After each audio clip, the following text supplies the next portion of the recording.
Hello everyone. In this video I'm going to show you a couple of different ways that you can sharpen an image using GIMP.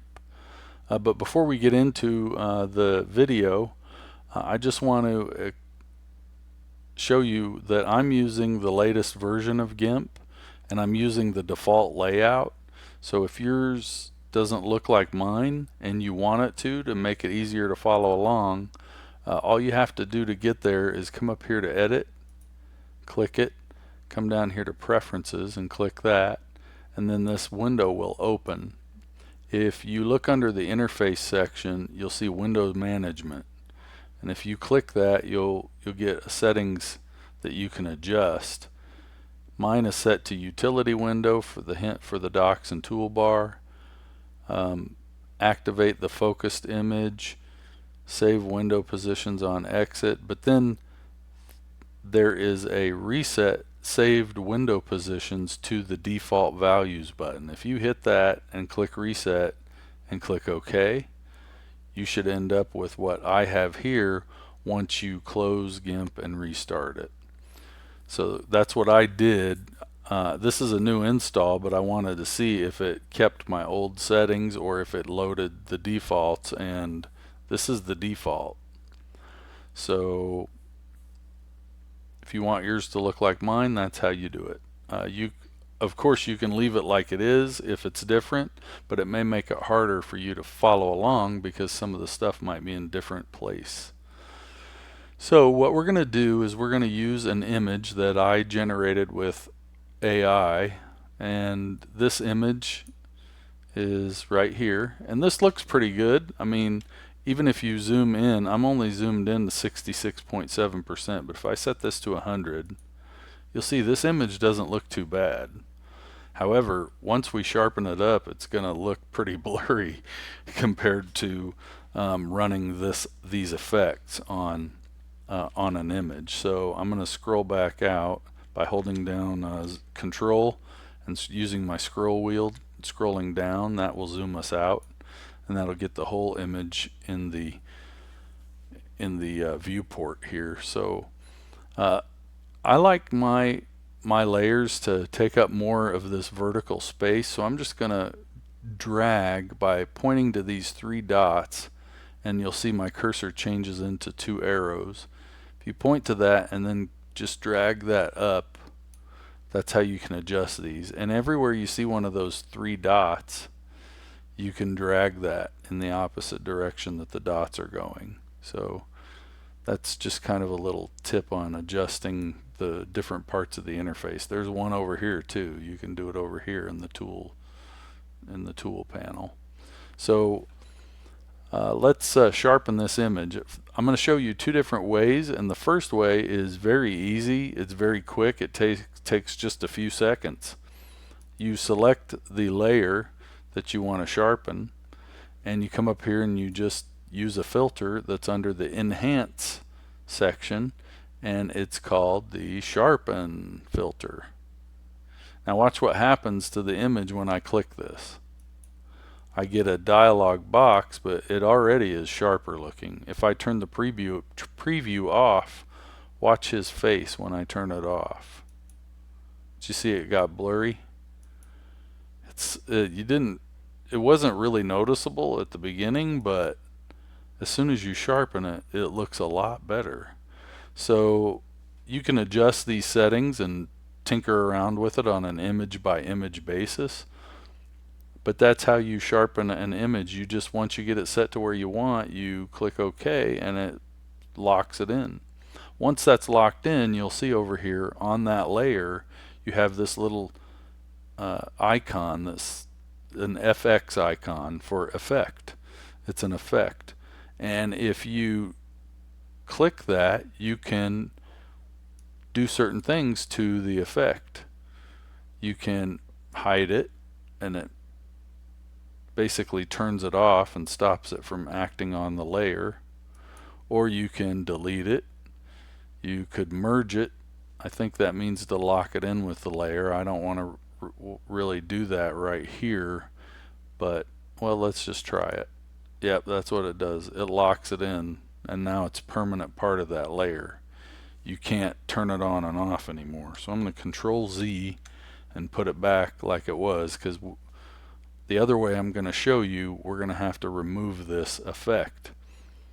And so let's do that right now.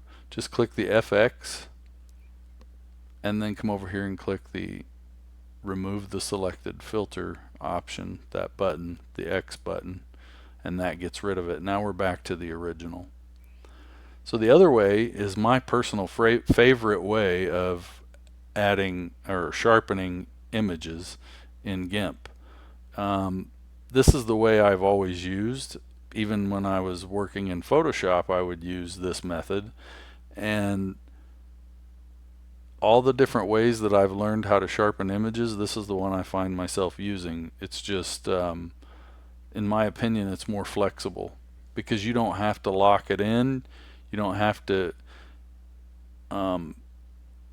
it's just real easy. You'll see what I mean when we get to the end of this.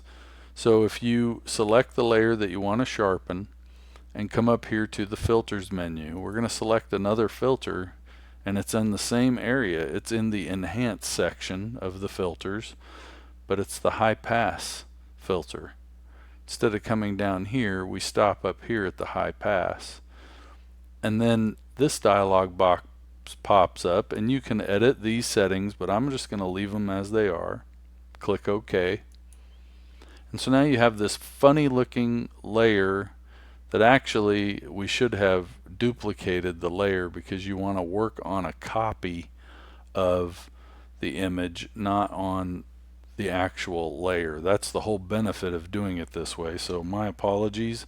I'm going to hit Control Z and back out of that, and then I'm going to duplicate this layer by right clicking on it and then click duplicate layers, or you can do Shift Control D.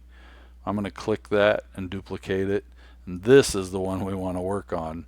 You don't want to work on the original, you want to work on a copy of it, because the way this works is we have to put an effect on the copy, right? So select it and come up here and do exactly what we did a minute ago. Come down to Enhance, High Pass, and then just lock in those default settings. So now you have this odd looking layer over the top of an image that it matches perfectly. And if you notice, this high pass layer has all of the edges defined. So what we're going to do is we're going to put a blend mode on top of this high pass layer. So just come up here right above the opacity slider and change this mode from normal down to overlay. Just set it to overlay, and you've just sharpened that image.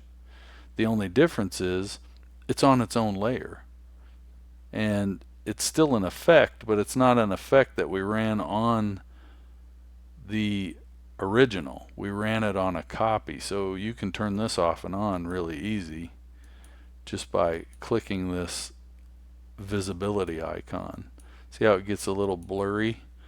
Now the difference isn't as drastic on this as it was with the Sharpen filter. However, here's the benefit. You can duplicate this as many times as you want, and it'll just keep getting sharper and sharper. So if I hit Control Shift D with that layer selected, watch his face when I duplicate it. You may not have noticed it, but if you toggle this visibility on and off, you'll see that, like back here by his ear, it gets sharper and brighter even, and this guy's pants right here gets sharper when I turn this on. Watch that. See how the details get more defined in on his pants leg? And you can, that's the reason why I like this, because you can just duplicate the layer that's got the effect on it, and it just keeps getting sharper and sharper and sharper. And you can just duplicate this as many times. You can duplicate it to the point where it starts looking bad. But look at how many of those I've got on there. And obviously that's a little bit overkill, but you get my point. It just keeps on compounding the effect. So I'm going to delete all of these extra ones that I just created, go back to something a little more reasonable.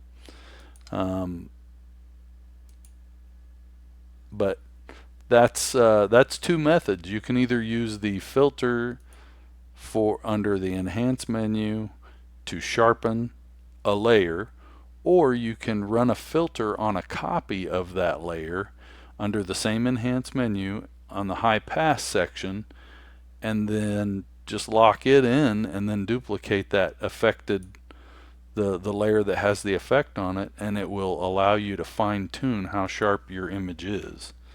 I think I want one more on there. So, and then the other thing to mention is, if the better your image is to start with, the better this is going to work. If you have a poor quality image in the beginning, it's just going to sharpen a poor quality image. If your image is really good, it's going to enhance how good it looks. And this image had some pixelation when we started, and you can see the pixelation is even a little bit more enhanced. I should have showed you that before we did all the effects on it, but the point here is you can sharpen the image directly, or you can sharpen a copy of it and just give the appearance of a sharpened image. Now when you export this, it's going to look just like this when you export it. So that's the end of this video. That's all I wanted to show you, was how to sharpen an image using GIMP, and we did it using two different methods. I hope that helped, and thanks for watching.